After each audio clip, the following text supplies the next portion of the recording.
Good morning dear student.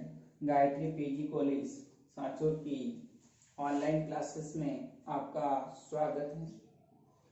आज हम BSc part third के ऑर्गेनिक केमिस्ट्री के जो एमिनो एसिड्स है उसमें प्रिपरेशन ऑफ एमिनो एसिड यानी एमिनो अम्लों का विरचन कैसे किया जाता है इस पर डिस्कस करेंगे।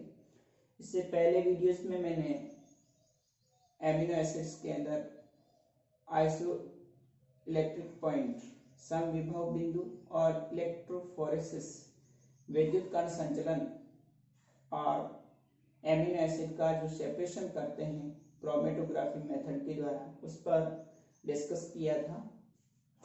तो नेक्स्ट देखिए, आज एमिनो एसिड जो बनाने की कुछ विधियां हैं उसमें ये इम्पोर्टेंट जो रिएक्शन है उस पर डिस्कस करेंगे।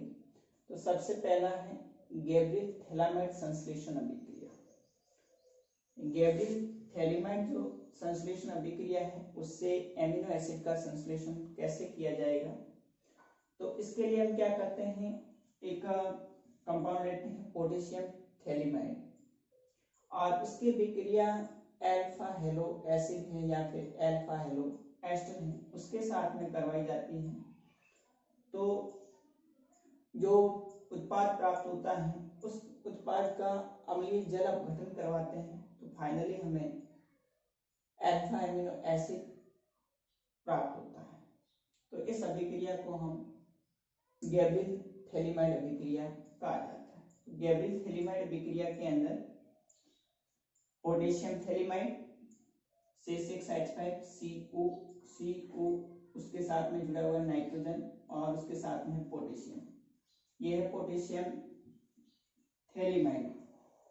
और इस पोटेशियम थैलामाइड की विक्रिया करवा रहे हैं अल्फा हेलो एसिड। यहाँ पर हमने अल्फा क्लोरो एसिड लिया है तो यहाँ से KCl पोटेशियम क्लोराइड बाहर निकल जाएगा और CH2COOH समूह नाइट्रोजन के साथ में जुड़ जाएगा। इस प्रकार प्राप्त इस उत्पाद का जल अपघटन करवाते हैं, अम्लीय हाइड्रोलाइसिस करवाया जाएगा। देखिए यहाँ पर जल का एक अणु HOH और जल का दूसरा अणु HOH H2, यहाँ से बॉन्ड क्लीवेज होगा तो पोटेशियम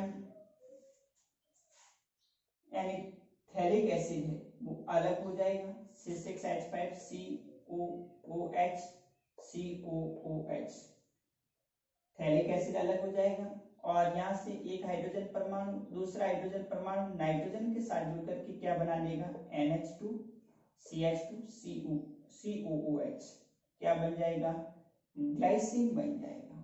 यहाँ पर ग्लाइसिन प्लस थैलिक एसिड बनता है। तो ये अभिक्रिया गैब्रियल थैलामाइड संश्लेषण अभिक्रिया कहलाती है। मैंने इसमें दो चीजें ध्यान रखना है कि गैब्रियल थैलामाइड सिंथेसिस जो रिएक्शन है उसके अंदर रिएक्टेंट और रिएजेंट क्या क्या लेते हैं। रिएक्टेंट में हम पोटेशियम थैलामाइड और इसकी अभिक्रिया किससे करवाई जाएगी, अल्फा हेलो एसिड है या फिर अल्फा हेलो एस्टर है उसके साथ करवाई जाएगी और उससे प्राप्त उत्पाद का अम्लीय जल अपघटन करवाएंगे तो हमें अल्फा एमिनो एसिड प्राप्त होता है प्लस साथ में थैलिक एसिड। तो सवाल सीधा भी पूछ सकते हैं कि गैब्रियल थैलामाइड संश्लेषण अभिक्रिया लिखिए, तो आप इस तरह से लिख सकते हैं या फिर सवाल ऐसे भी पूछा जा सकता है कि निम्न अभिक्रिया को पूर्ण कीजिए। तो उस समय भी आपको ये ध्यान रखना है कि ये कौन सी रिएक्शन है और इसमें क्या उत्पाद बन सकता है। तो देखिए इस तरह से आपको दे दे कि बताइए हम एक क्या लेंगे जिसको गर्म करेंगे तो थैलिक एनहाइड्राइड बनता है।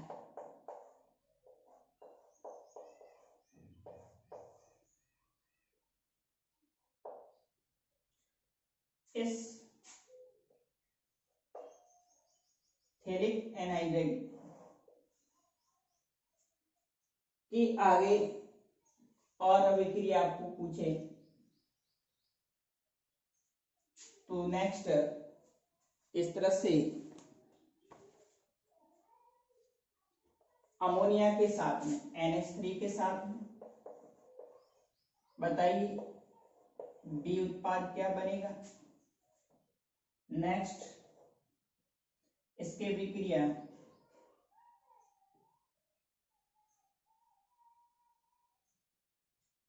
किससे आगे करवाएंगे जिससे KOH के साथ में C प्रोडक्ट बनता है और इस C प्रोडक्ट का आगे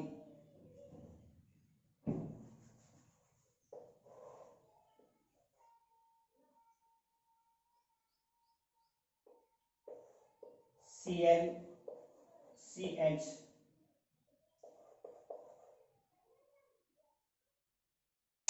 CH3 COOH के साथ में तो बताइए डी उत्पाद क्या बनेगा।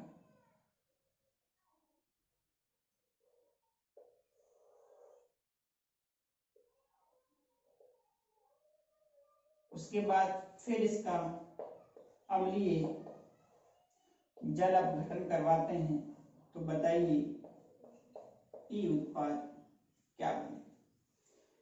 तो इस तरह से भी आपको एग्जाम में सवाल पूछ सकते हैं। बताइए ए क्या लेंगे जिसको हीट करते हैं तो ये प्रोडक्ट बनता है थैलिक एनहाइड्राइड जिसकी अभिक्रिया अमोनिया के साथ में करवाते हैं तो बी बनता है। इस बी की विक्रिया KOH के साथ पोटेशियम हाइड्रोक्साइड के साथ करवाते हैं तो सी क्या बनता है। इस सी की विक्रिया अल्फा एलो एसिड के साथ में करवाते हैं तो डी क्या बनता है और इस डी की विक्रिया का अम्लीय जल अपघटन करवाते हैं तो ई प्रोडक्ट क्या बनता है।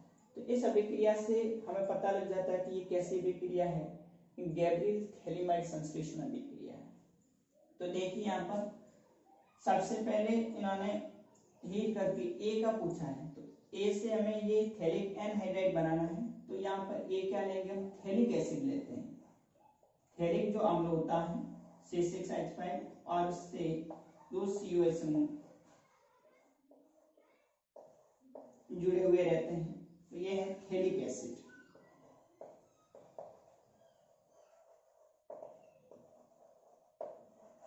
इस थैलिक एसिड को हम हीट करते हैं तो क्या होता है कि एक अणु यहां से H2O का बाहर निकल जाता है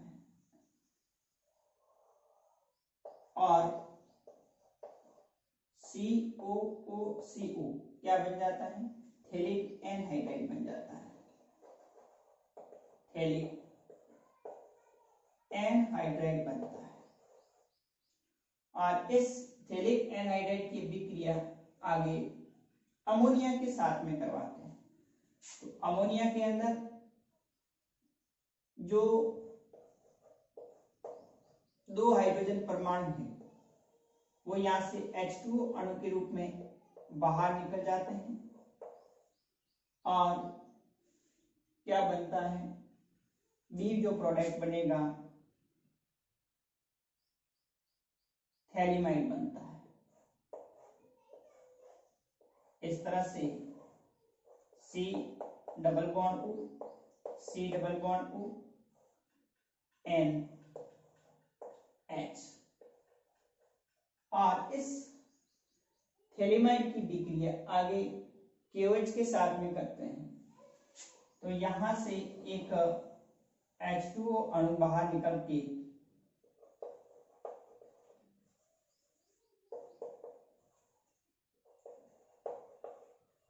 पोटेशियम थैलिमाइड बनाएगा तो C जो उत्पाद अपना बनेगा वो क्या होगा पोटेशियम थैलिमाइड होगा।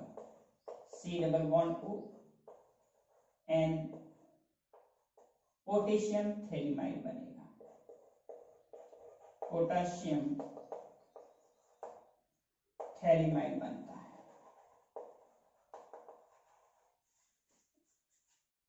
इस पोटेशियम थैलेमाइड की विक्रिया आगे हम अल्फा हेलो एसिड के साथ में करते हैं, तो यहाँ से एक क्लोरीन और यहाँ से पोटेशियम क्लोराइड KCl के रूप में अलग हो जाएगा, CH CH3 COH नाइट्रोजन के साथ जुड़ जाएगा। तो जो डी उत्पाद बनेगा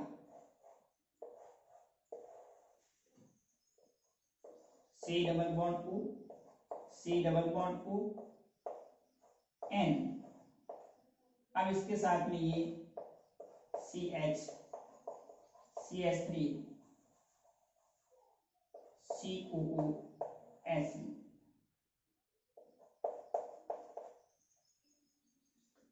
उसके बाद फिर इसका अम्लीय जल अपघटन करवाएंगे, तो यहाँ से एक OH और H और यहाँ से OH और H,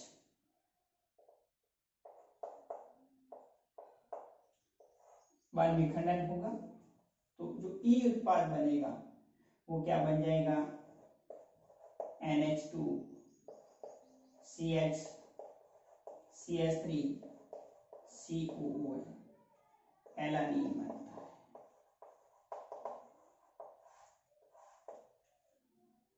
तो इस प्रकार से आपको एग्जाम में सवाल पूछ सकते हैं कि बताइए ये क्या लेते हैं, जिसको हीट करते हैं तो थैलिक एनाइड एसिड बनता है, जिसके आगे अमोनिया से विक्रिया करवाते हैं तो बी उत्पाद बनता है, उस बी उत्पाद का KOH के साथ विक्रिया करवाते हैं तो C उत्पाद बनता है, इस C उत्पाद का वापस अल्फा क्लोरो अम्ल के साथ विक्रिया करवाते हैं तो D बनता है, और इस D का अम्लीय जल अपघटन करवाते हैं तो बताइए E उत्पाद क्या बनता है।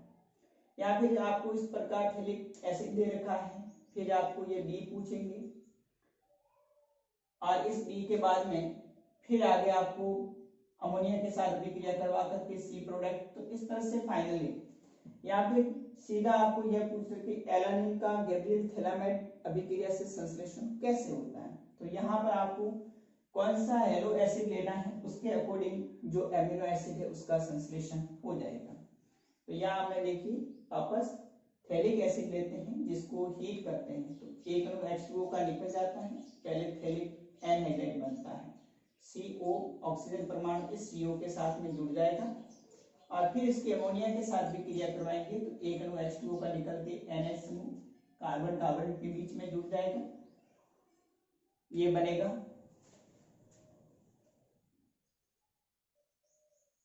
थैलेमाइड बनेगा। इस थैलेमाइड का KOH के साथ भी क्रिया करवाएंगे तो यहाँ से एक H2O निकल के पोटेशियम आयन जुड़ जाएगा तो पोटेशियम थैलेमाइड बनेगा, और इस पोटेशियम थैलेमाइड की विक्रिया अपन अल्फा क्लोरो अम्ल के साथ में करवाएंगे तो यहाँ से पोटेशियम आयन और Cl KCl अणु निकल जाएगा, CH CH3 COH समूह नाइट्रोजन के साथ जुड़ जाएगा, इस तरह से NCH CH3 COH।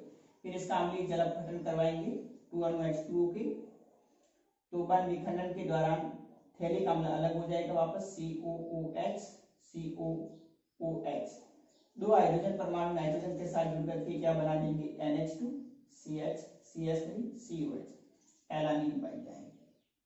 इस प्रकार से हम गैब्रियल थैलेमाइड अभिक्रिया के आधार पर विभिन्न प्रकार की जो एमिनो एसिड्स है उनका संश्लेषण कर सकते हैं।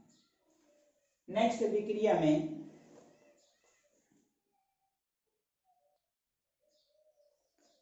दूसरी अभिक्रिया है स्ट्रेकर सिंथेसिस।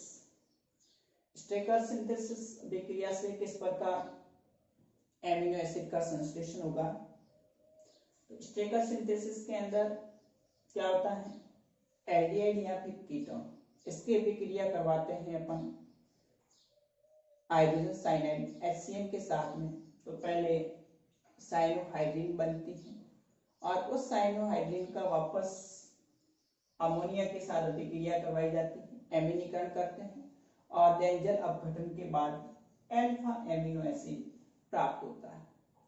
तो स्ट्रेकर सिंथेसिस के अंदर जो मेन रिएजेंट और रिएक्टेंट लिया जाता है एल्डिहाइड और कीटोन और उसकी अभिक्रिया हाइड्रोजन साइनाइड के साथ, फिर उसका अमोनीकरण और हाइड्रोलाइसिस के बाद फाइनली अल्फा एमिनो एसिड प्राप्त होते हैं। देखिए इस अभिक्रिया में यहाँ मैंने एल्डिहाइड लिया RCHO और इस एल्डिहाइड की अभिक्रिया हाइड्रोजन साइनाइड HCN के साथ करवाते हैं।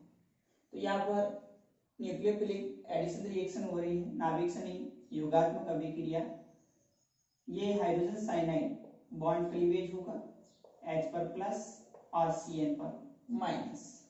तो यहाँ से साइनाइड जो न्यूक्लियोफाइल है वो जाकर के कार्बोनिल कार्बन पर अटैक करेगा और ऑक्सीजन पर माइनस, और H प्लस होगा वो कहाँ जुड़ेगा, ऑक्सीजन के साथ। तो RCCN कार्बन के साथ OH बन जाएगा।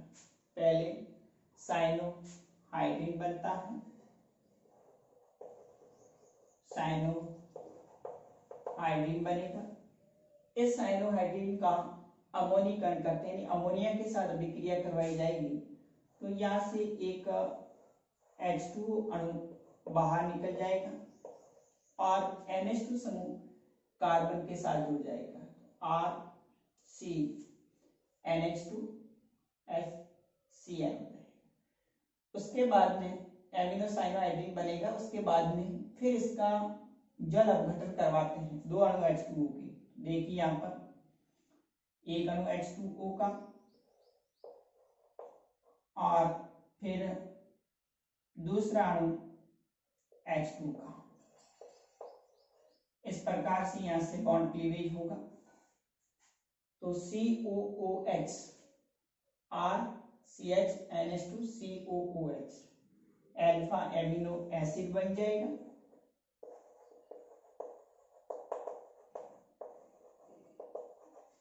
प्लस एक अणु NH3 का है बाहर निकल।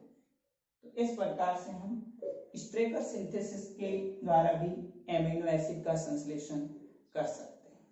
देखिए एक बार वापस एल्डिहाइड यहाँ पे कीटोन, उसकी अभिक्रिया हाइड्रोजन साइनाइड के साथ न्यूक्लियोफिलिक एडिशन रिएक्शन होती है। साइनाइड समूह जो न्यूक्लियोफाइल होता है कार्बोनिल कार्बन पर अटैक करेगा और ऑक्सीजन पर माइनस, H प्लस आकर के OH बनेगा।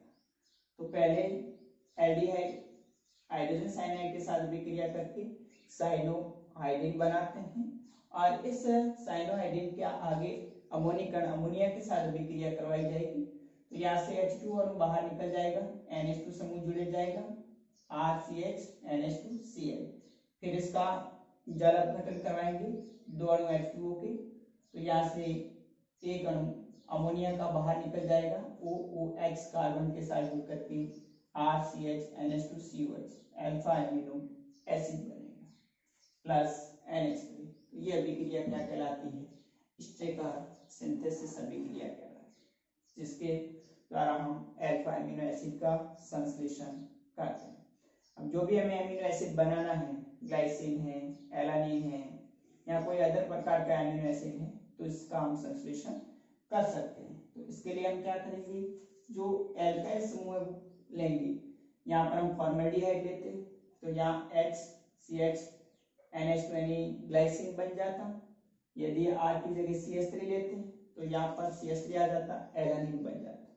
जो भी एल्डिहाइड या कीटोन है वो हाइड्रोजन साइनाइड के साथ अभिक्रिया करके फाइनली अल्फा एमिनो एसिड का संश्लेषण करेंगे। नेक्स्ट अगली अभिक्रिया है थर्ड है कूप सिंथेसिस।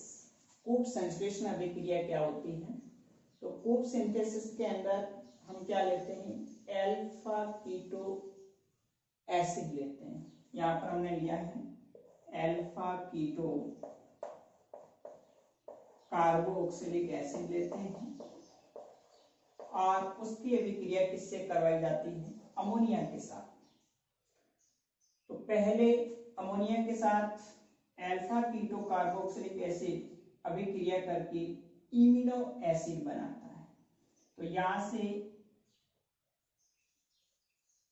2 अणु हाइड्रोजन के NH3 में से 2 H2 ऑक्सीजन के साथ जुड़ करके H2 अणु बाहर निकल जाएगा और NH डबल बॉन्ड के साथ जुड़ करके क्या बनाता है, इमिनो एसिड बनाता है।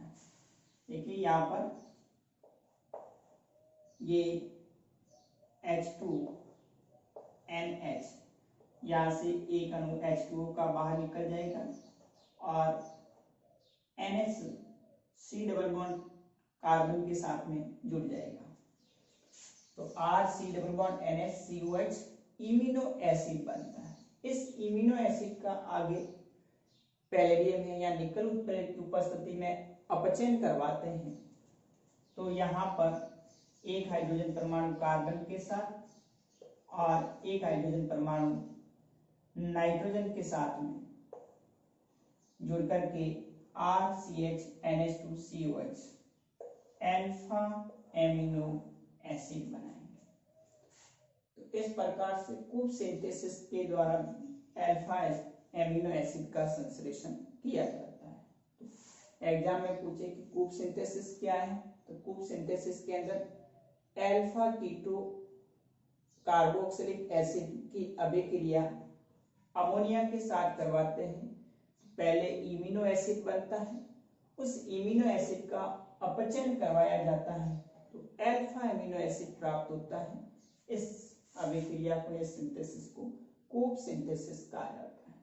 RCOCOH alpha keto carboxylic acid NH3 के साथ अभिक्रिया करेगा तो यहाँ से H2 और निकल के NH समूह C डबल बॉन्ड कार्बन के साथ जुड़ के इमिनो एसिड बनाएगा और इस इमिनो एसिड का पैलेडियम या फिर निकल उत्प्रेरक की उपस्थिति में अपचयन करवाएंगे।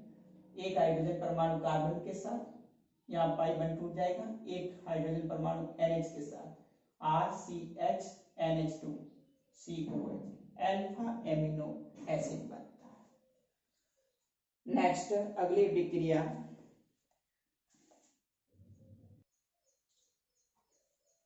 फोर्थ रिएक्शन है कर्टियस रिएक्शन।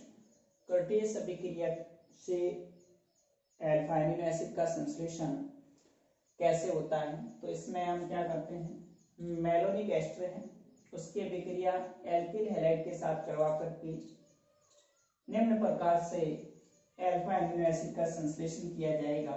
तो देखिए कर्टियस अभिक्रिया में हम यहाँ पर मेलोनिक एस्टर लेते हैं।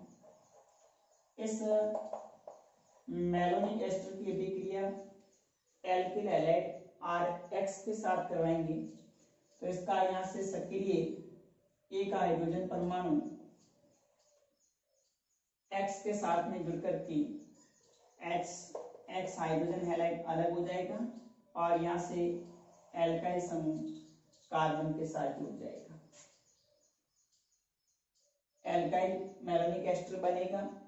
इसका आगे विक्रिया क्षार KOH के साथ में करवाई जाएगी। तो KOH के साथ में करवाएंगे यहाँ पर तो एथेनॉल का एक अणु C2H5OH अलग हो जाएगा और पोटेशियम का मेलोनिक एस्टर के साथ में लवण बनेगा COOK। C2H5OH अलग हो जाएगा, पोटेशियम लवण का मेलोनिक एस्टर बनेगा RCH COOK फिर आगे इसकी विक्रिया हाइड्रोजन NH2 के साथ में करवाई जाएगी। हाइड्रोजन के साथ विक्रिया करवाते हैं तो देखिए यहाँ पर हाइड्रोजन के साथ जब अभिक्रिया होती है तो एक हाइड्रोजन परमाणु हाइड्रोजन में से C2H5O के साथ जुड़ करके एथेनॉल का एक अणु बाहर निकल जाता है और इस C डबल बॉन्ड O के साथ NH2 समूह जुड़ जाएगा तो C double bond O NH2 हो जाएगा। ठीक, C double bond O NH2 यहाँ से C2H5OH एथेनॉल का एक अणु अलग हो जाएगा। फिर आगे इसकी विक्रिया नाइट्रस अम्ल HNO2 के साथ में करवाएंगे तो नाइट्रस अम्ल के साथ में HNO2 OHNO2 तो यहाँ पर देखिए एक अणु H2O का और दूसरा अणु H2O का, दो अणु H2O के बाहर निकल जाएंगे। ये nitrogen N double bond N क्या बना देगा, एजाइड बना देगा RCH COO के C double bond O N3 हो जाएगा। C डबल बॉन्ड O, एक नाइट्रोजन परमाणु, दूसरा नाइट्रोजन परमाणु और तीसरा नाइट्रोजन परमाणु CON3 एजाइड बनाएगा, एक अणु H2O का और दूसरा अणु H2O का बाहर निकल जाएगा। तो RCH COO KCON3। अब इसमें रीअरेंजमेंट होता है, पुनर्विन्यास होता है और साथ में इसकी विक्रिया एथेनॉल के साथ करवाते हैं। तो एथेनॉल के साथ करवाएंगे तो यहां से देखिए N double bond N double bond N,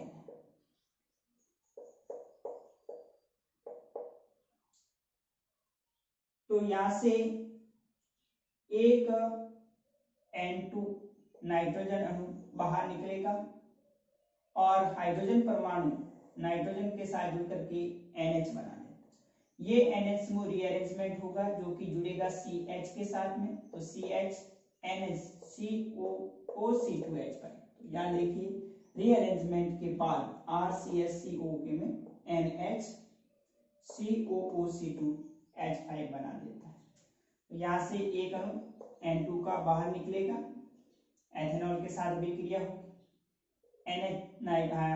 ethanol में से एक हाइड्रोजन परमाणु नाइट्रोजन के साथ जुड़ करके NH, फिर रीअरेंजमेंट होगा, यहाँ से बॉन्ड क्लीवेज होगा, NH समूह आकर के CH के साथ में, यहाँ से बॉन्ड क्लीवेज होगा, NH जो होगा वो CH के साथ में जुड़ेगा, तो CH NH COO2H5। उसके बाद फिर आगे इसका दो अणु H2O का जल अपघटन करवाएंगे, तो देखिए HOH और HOH, तो यहाँ से पोटेशियम हाइड्रोक्साइड KOH के रूप में एक अणु अलग हो जाएगा। उसके बाद यहाँ से बॉन्ड क्लीवेज होगा, यहाँ से बॉन्ड क्लीवेज होगा, तो C2H5OH एक अणु एथेनॉल का अलग हो जाएगा, यहाँ से एक अणु CO2 कार्बन डाइऑक्साइड का अलग हो जाएगा, RCH NH2 COOH alpha amino acid. तो कार्टेशियस विक्रिया के अंदर ध्यान रखना आपको, मैलोनिक एस्टर है उसकी विक्रिया एल्किल हैलाइड के साथ भी करवानी है, एल्किल मैलोनिक एस्टर बनेगा, फिर उसकी विक्रिया क्षार KOH के साथ करवाएंगे, तो KOH के साथ विक्रिया करके पोटेशियम मैलोनिक एस्टर का लवण बनेगा। उसके बाद में फिर इसकी विक्रिया हाइड्रोजन के साथ करवानी है, तो हाइड्रोजन के साथ विक्रिया करके ये हाइड्रोजन का व्युत्पन्न यौगिक बनाएगा। उसके बाद फिर इसकी विक्रिया नाइट्रस अम्ल HNO2 के साथ करवाएंगे, तो यहाँ से हाइड्रोजन जो डेरिवेटिव था वो एजाइड में परिवर्तित हो जाएगा। फिर उसके अंदर रीअरेंजमेंट होगा एथेनॉल के साथ विक्रिया करवा करके, तो ये RCH NHCO CO, फिर उसका जल अपघटन करवाएंगे, तो alpha amino acid plus KOH plus CO2 plus ethanol. तो अपना मेन जो अल्फा एमिनो एसिड है वो किस तरह से कार्टेशियस विक्रिया के द्वारा प्राप्त होता है, तो एक बार वापस देख लीजिए। इसके सबसे पहले एल्किल हैलाइड मैलोनिक एस्टर के सक्रिय हाइड्रोजन परमाणु से अभिक्रिया करेगा, यहाँ हाइड्रोजन हैलाइड बाहर निकलेगा, एल्काइल समूह जुड़ेगा और फिर KOH के साथ विक्रिया करवाएंगे, तो यहाँ से एथेनॉल बाहर निकल जाएगा, पोटेशियम आयन CO के साथ जुड़ करके COOK बना देगा। उसके बाद इसकी विक्रिया हाइड्रोजन के साथ करवाएंगे, तो हाइड्रोजन में से एक हाइड्रोजन C2H5O के साथ जुड़ के एथेनॉल का अणु अलग हो जाएगा, NH2 समूह इसके साथ में जुड़ जाएगा। फिर आगे नाइट्रस अम्ल HNO2 के साथ विक्रिया करवाएंगे, तो दो अणु H2O के अलग हो जाएंगे और N जुड़ करके N3 बना देंगे। फिर आगे इसका एथेनॉल और रीअरेंजमेंट होगा, तो यहाँ से N2 अणु बाहर निकलेगा, हाइड्रोजन नाइट्रोजन के साथ जुड़ के NH, बॉन्ड क्लीवेज होगा, रीअरेंजमेंट होगा, NH समूह CH के साथ COO2H5 बना देंगे। फिर जल अपघटन करवाएंगे, तो यहाँ से KOH हाइड्रोजन परमाणु CO के साथ जुड़ करके वापस एसिड में, और यहाँ से भी एक अणु CO2 का एक अणु एथेनॉल का बाहर निकल जाएगा और नाइट्रो NH के साथ एक हाइड्रोजन जुड़ करके NH2। तो इस प्रकार से alpha amino acid plus KOH plus CO2 plus H। ये कार्टियस अभिक्रिया से हम अल्फा एमिनो एसिड का इस तरह से संश्लेषण किया जा सकता है। नेक्स्ट और 2-3 अभिक्रिया हैं जो अगले वीडियोज में हम डिस्कस करेंगे। तो आज हमने 4 अभिक्रियाएं जो एमिनो एसिड का संश्लेषण कैसे किया जाता है उस पर डिस्कस किया। Okay, thank you.